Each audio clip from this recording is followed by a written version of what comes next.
Welcome back, everybody, to Fresh Outlook. The death of Supreme Court Justice Antonin Scalia leaves just 9 jurists on the nation's highest court. 4 lean left. Am I leaning left? Yeah. 4 lean right. And so the 9th judge is expected to be extremely influential. Now President Barack Obama has chosen the man who he would like to get the job, but the Republican leaders say, ain't gonna happen. You're gonna have to wait until after Election Day. Let's say hello to our panel of experts. Jonathan Brown, Bill Rosenberg. Live in DC is Eric Crusius, and joining us in the studio is Mustafa Tablani. Thank you all for joining us. I will begin with you, Jonathan. Sure. What do you think of President Obama's nominee, first of all? I agree with Ken Starr, the president of Baylor University. This is a great pick. Centrist is something that I thought the Obama administration had to go with. If you go too far left, then of course this is something you're playing into the playbook of expectations. Too right, we knew that wasn't going to happen. But in the center, absolutely perfect choice in my opinion. Okay. And his name is Merrick Garland, right. And apparently he is an appeals court judge. He is the senior person on the D.C. Circuit. Okay. And he was appointed by Bill Clinton in the 1990s. He received, I believe, somebody can fact check me, something like 97-3 vote, and he had Orrin Hatch you could watch on TV. Right. Glowing in recommendation for him. So Orrin Hatch is still on the Senate Judiciary Committee. So it's going to be kind of an awkward situation for him, a person like Hatch, to not be willing to move the name forward. But Grassley, Senator Grassley, is the chairman of that committee, and he said, no way, no go, and that's in line with McConnell's position as well. Mustafa, a lot of conservatives, when they hear the word moderate, feel that's really a liberal in disguise. They think that's code. And if you look at this man's track record, yes, he is centrist in many issues, but he tends to be liberal on other issues such as gun control. And when I say liberal, he doesn't mean that there should be more rights to guns, there should be fewer rights to guns. What are your thoughts overall? Well, there is no really a good choice here. I mean, whoever Obama had chosen, he would have been criticized anyway. This is the election year. They're going to find something to blame Obama for, trying to abuse his position. You should wait for 1 year, and we all know that it's not going to happen. So I agree with the panelists. It's an excellent choice, and Obama wouldn't get out of criticism on this case, so he has to embrace it. It's funny, I saw Garland crying on TV. He was so choked up that he was actually nominated. I told him, to myself anyway, don't cry because you're never going to get appointed. But we will see. Let's turn to Eric Crusius. Eric, I feel like Barack Obama is parading this man out there as a political football to kind of like, turn up the heat a little bit. The Republicans are not going to vote for him during this pending election year, but they might obviously live to regret it, because if Hillary Clinton becomes president, she'll have free reign to appoint whomever she likes, perhaps a man or a woman who is much more liberal. That's right, and on top of that, there may be a Democratic Senate after the election as well, especially if Donald Trump or Ted Cruz, who may be unpopular to the general populace, is running for president. It's very, very probable that the Senate can turn over to the Democrats. So you'll have a Democratic president who, in a lot of respects, is further to the left than President Obama, and a Democratic Senate. And you'll have a judge who could be far further to the left than Judge Garland. I think Judge Garland is an impeccable pick, and for a lot of respects, his credentials are unassailable. And as one of the panelists mentioned, even Republican senators have praised him in the past. So even so, you see some Republicans in the Senate saying that maybe during the lame duck session they take up the nomination, and that would only happen, of course, if Hillary Clinton is the nominee and she's elected president. Jonathan, there is a track record out there of Joe Biden, I believe Chuck Schumer, I even think Barack Obama saying, hey, you don't appoint a Supreme Court justice during a political presidential election. Mm-hmm. The track record is out there that there were obstructionists on the left when it was time for a Republican to pick a nominee. So this is kind of just like coming full circle, don't you think, sir? No. I didn't think you did. But no, not at all. Anyway. Here's why. I love the talking point about the Biden rule. because it's absolutely fascinating, because nobody's actually read the full text of the speech. Okay. Biden in no way, shape, or form, if you read the speech or listen to it online, said that he would block a nomination. His point within the context of the speech was referring to Clarence Thomas and the confirmation process that was a little, it got out of hand a little bit. Yeah. Unfortunately. However, again, read the full text and you'll see. But at the end of the day, here's the problem. If you have individuals who say that, oh, well, we want the people to have a voice in this. They did. They elected the president twice. They elected their members of Congress. Everyone has had a voice in this equation. Now it's time for you to do your job as an elected official being paid by the people to carry out business for the people. Yeah, What I would argue, Bill, is that Congress that was elected by the people and that Senate that was elected by the people was largely put in place to stop Barack Obama from doing anything at all. Well, what I would do is I would back up a little bit. First of all, I would say that we have a U.S. Constitution, and in the Constitution it has three parts: executive, judicial, and legislative. And the part about presidential nominations says that the president nominates people to serve on the Supreme Court, and the Senate has advice and consent. Okay, so they play a role, but the Senate has sort of overgrown its power, in a sense, seizing on the fact that they're going to just not even hold hearings. And I think this is particularly making the candidates up for Senate. This time around, 1/3 of the Senate is up for re-election, and they're overwhelmingly Republican senators in blue states, which means they're going to have a hard time maybe getting elected in a presidential year.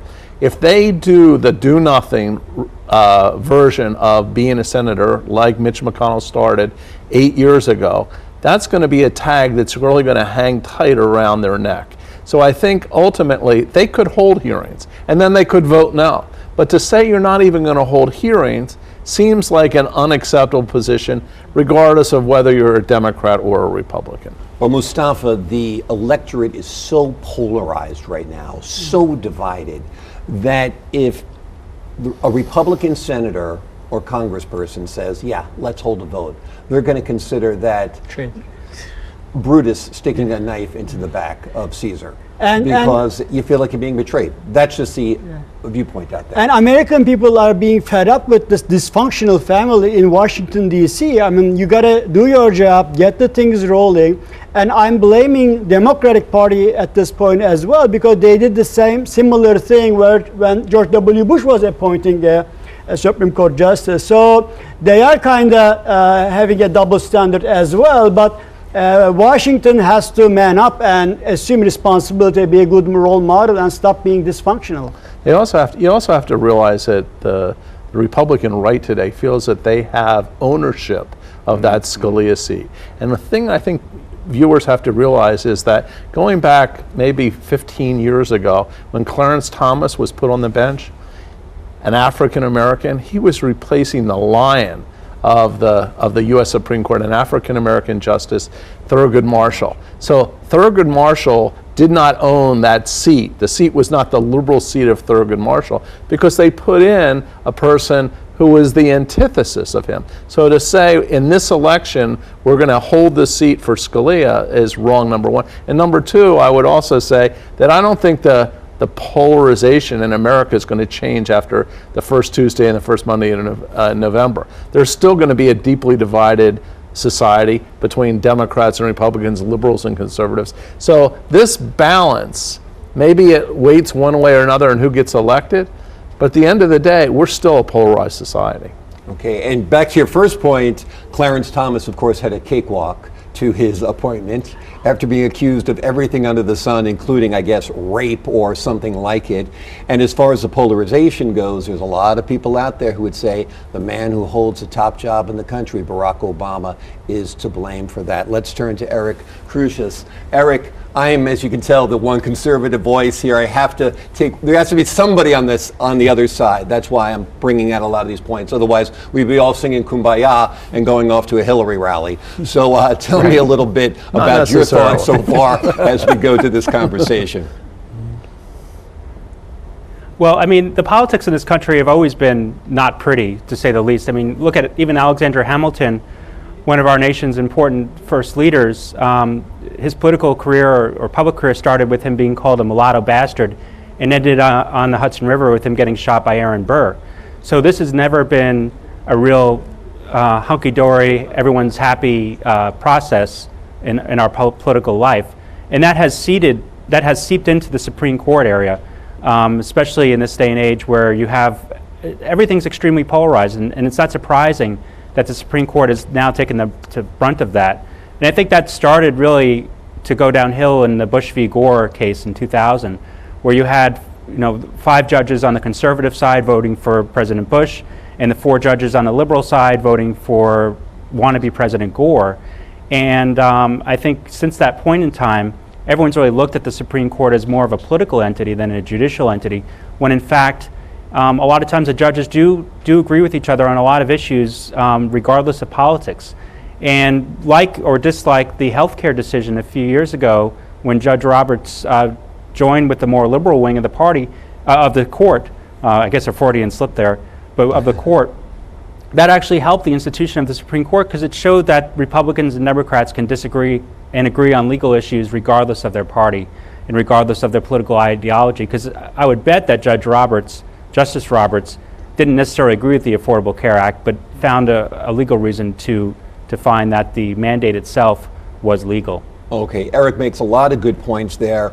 Chief among them is politics is ugly, has always been ugly. I've been watching the Kevin Spacey documentaries on politics throughout the centuries. One of them last night was about the Kennedy election, and he literally had to hold a press conference and answer questions for about an hour as to why his Catholicism would not be a negative influence on the country. So we had issues back then, we have issues now. What are the issues that are at stake if the Supreme Court stays split at 50-50 as it is now, gun control, abortion? What type of decisions are we looking at? Well, if it comes down to a 4-4 split, let's say, what happens is the lower court ruling upholds. Plain and simple. Right. Now, however, at the end of the day, is this what we really want to do? Do we really want to have or throw a temper tantrum in a time in which we should be following Section 2, Article 2 of the Constitution and looking at the process for nominating a judge? And actually, let's get this ball rolling. But instead, we're having a tantrum and we're folding our arms and saying, no way, no how. And that's where we're at. Yeah, the other thing is, it's really fascinating, is I almost feel like it's this massive chess game. Because in a sense, the leadership of the Republican Party wants to hold the line, and it wants to have it as a reason why voters, particularly Republican voters, have to stick with the Republican candidate.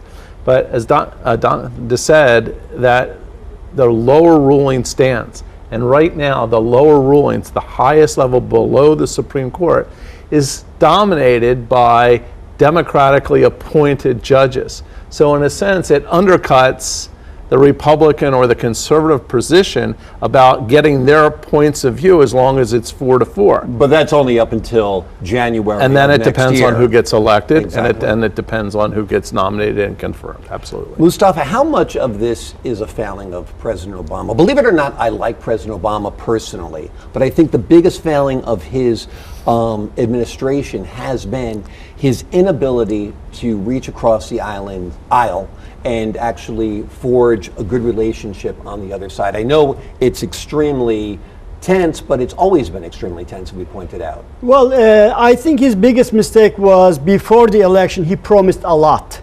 Change Washington, the way it functions, etc., and taking on big guns, big guys, Wall Street, etc., and pharmaceutical companies, Medicare, and those things. Some people knew that he couldn't deliver them, but he always made those promises. I don't think he made colossal mistakes. It's just the system doesn't change that fast, and so I'm not going to blame Obama for anything he did or he did not, but he promised a lot, and that's, I think, is something to be remembered. Let's leave the final word with Eric. Eric, is this a manifestation of the failure of Barack Obama to be able to reach consensus? I mean, I think it's really a failure of leadership on both sides. It's not just Barack Obama. I think everyone has played a part in this. And you look ahead at the Supreme Court coming term, there are a lot of really important cases that have been argued, that Justice Scalia heard, and now won't be decided necessarily in the same way as if he was on the court.